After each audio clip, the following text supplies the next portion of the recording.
شو نزلوا اهل الجنوب على بيروت، صارت ربطة الخبز 100,000 90,000. الفرش اللي ب 10 دولار صارت 20 دولار. الاوتيلات اللي ب 40 وب 50 صارت 180 و90. قنينة المي 100,000 و70,000. شو الوضع؟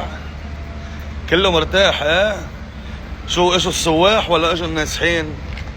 عنا حرب ولا شو عنا نحن بالضبط؟ ولا عم نستحكم ببعض؟ يا عيب الشوم بس. انا ما حقول الا يا عيب الشوم بس. الاصلي ببين من معدنه هلا. بتعيش انت قول 100 سنه ولك كس اختها قدم شهر بس من قلبك بلا من بلا عملي يا زلمه.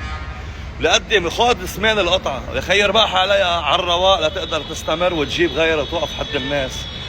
عم تعملوا مصاري من اهل الجنون، من خواجات ما شاء الله عليهم نازلين عم بيدفعوا الشغله دبل. يا عيب الشوم، يا عيب الشوم. روحوا شوفوا الباركينات كيف مليانه كلياتها، خيمه ما في. روحوا جيبوا خيم، جيبوا لنا خيم لنوزع خيم. يا عيب الشوم بس.